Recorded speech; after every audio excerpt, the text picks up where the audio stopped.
ชื่อได้ขายบานเด้อดีผู้บ้านพื้นที่ไปไหนเข้าเมืองเมื่อไรเสร็จสลาเด้อปลาเดียงเด้อ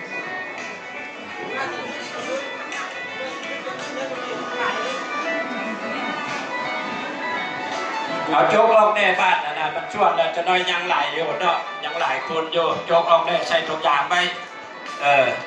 มันโดนมันตกยกไป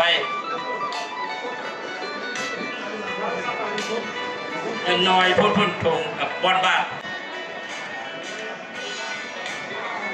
น้ำเบอร์50เป็นสกอนด้วย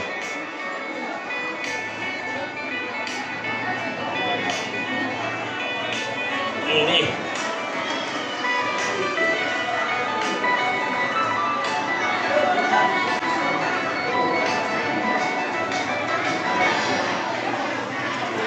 เขายอยเข้ามาเนาะผู้ใดยังประทานได้ตักบ้านลุกขึ้นมาก็เรียนคิวเข้ามาเรื่อยๆเนาะ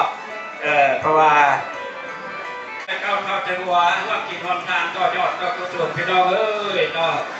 การทานไปแล้วผัวเมียใหญ่ชั่วๆการกอบชิมเดินผู้ดูดีขึ้นกว่าหลังการไปมามีรุ่นที่เนาะคอยมีเพียรพร้อมติดตื้อกลางเรือนการค้าขายไปนั้นชื่อได้ขายมาขอให้ร่ำรวยมีเศษเงินล้านไหลเข้าบ้านเมื่อละเป่าเด้อพี่น้องเด้อ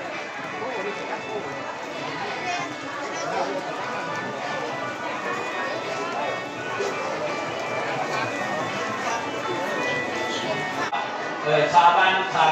ใกล้บ้านเทียนผมไปเห็นหน้าเห็นตากับพระพุทธหน้าพุทธาที่นี้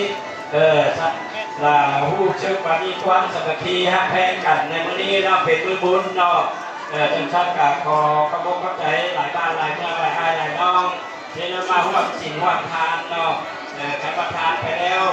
ลูกแจ้งเทวดาทุกคนแห่งจงมาเป็นสักขีพยานให้มาเป็นพยานให้ขอทานพวกท่านจงทำบุญชุกโยเนาะให้